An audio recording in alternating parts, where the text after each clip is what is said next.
नमस्कार दोस्तों। आज फिर मैं आपके लिए रामायण का अगला पार्ट लेके आ गया हूँ। आज का पार्ट है जनकपुरी में आगमन। दूसरे दिन ऋषि विश्वामित्र ने अपनी मंडली के साथ प्रातःकाल ही जनकपुरी के लिए प्रस्थान किया। चलते चलते वे विशाल नगरी पहुँचे। एक भव्य नगरी में सुंदर मंदिर और विशाल अट्टालिकाएं शोभायमान हो रही थी।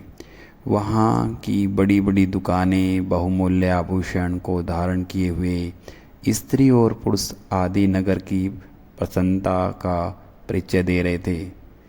चौड़ी चौड़ी और साफ सुथरी सड़कों को देखकर ज्ञात होता था कि नगर के रखरखाव और व्यवस्था बहुत ही सुंदर और प्रशंसनीय है। विशाल नगरी को पार करके वे सभी मिथिलापुरी पहुँचे।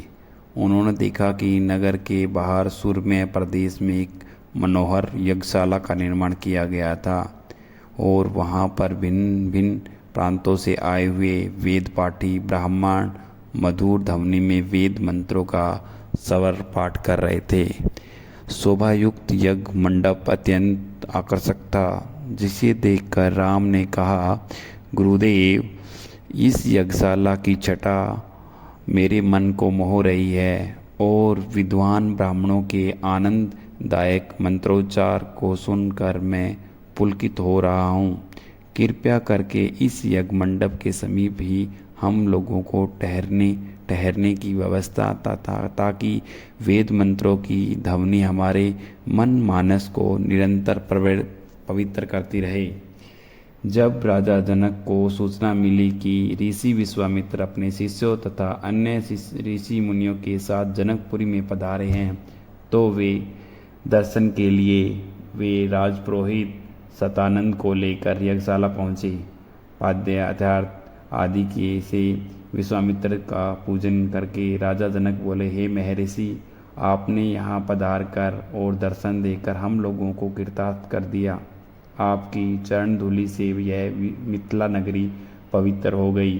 फिर राम और लक्ष्मण की ओर देखकर ये बोले, हे मुनिवर, आपके साथ ये परम तेजस्वी सिंह शासक जैसे अनुपम सौंदर्यशाली दोनों कुमार कौन हैं?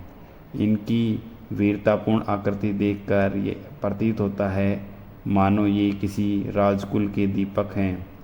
ऐसे सुंदर सुदर्शन कुमारों की उपस्थिति से यह यज्ञशाला वैसी ही शोभायुक्त हो गई जैसे प्रातःकाल भगवान भुवन भास्कर के उदय होने पर प्राची दिशा सौंदर्य से परिपूर्ण हो जाती है। कृपया करके अवगत करवाएं कि ये कौन हैं और कहाँ से आए हैं, इनके पिता और कुल का नाम क्या है। इस पर ऋषि विश्वामित्र ने राजा जनक से कहा, हे राजन, ये दोनों बालक वास्तव में राजकुमार हैं। ये अयोध्या नरेश सूर्यवंशी राजा दशरथ के पुत्र रामचंद्र और लक्ष्मण हैं। ये दोनों बड़े वीर और पराक्रमी हैं। इन्होंने सुबाहु ताड़का आदि के साथ घोर युद्ध करके उनका नाश किया है। मारिच जैसे महाबलशाली राक्षस को तो राम ने एक ही बाण में 100 योजन दूर समुद्र में फेंक दिया। अपनी यज्ञ की रक्षा के लिए मैं इन्हें अयोध्यापति राजा दशरथ से मांग कर लाया था। मैंने इन्हें नाना प्रकार के अस्त्र शस्त्रों की शिक्षा प्रदान की है। इनके प्रयत्नों से यज्ञ मेरा निर्विघ्न तथा सफलतापूर्वक संपन्न हो गया। अपनी सदाव्यवहार, विनम्रता एवं सौहार्द से इन्होंने आश्रम में रहने वाले समस्त ऋषि मुनियों का मन मोह लिया है। आपके इस महान धनुष यज्ञ का उत्सव देखने के लिए मैं इन्हें यहाँ लाया हूँ।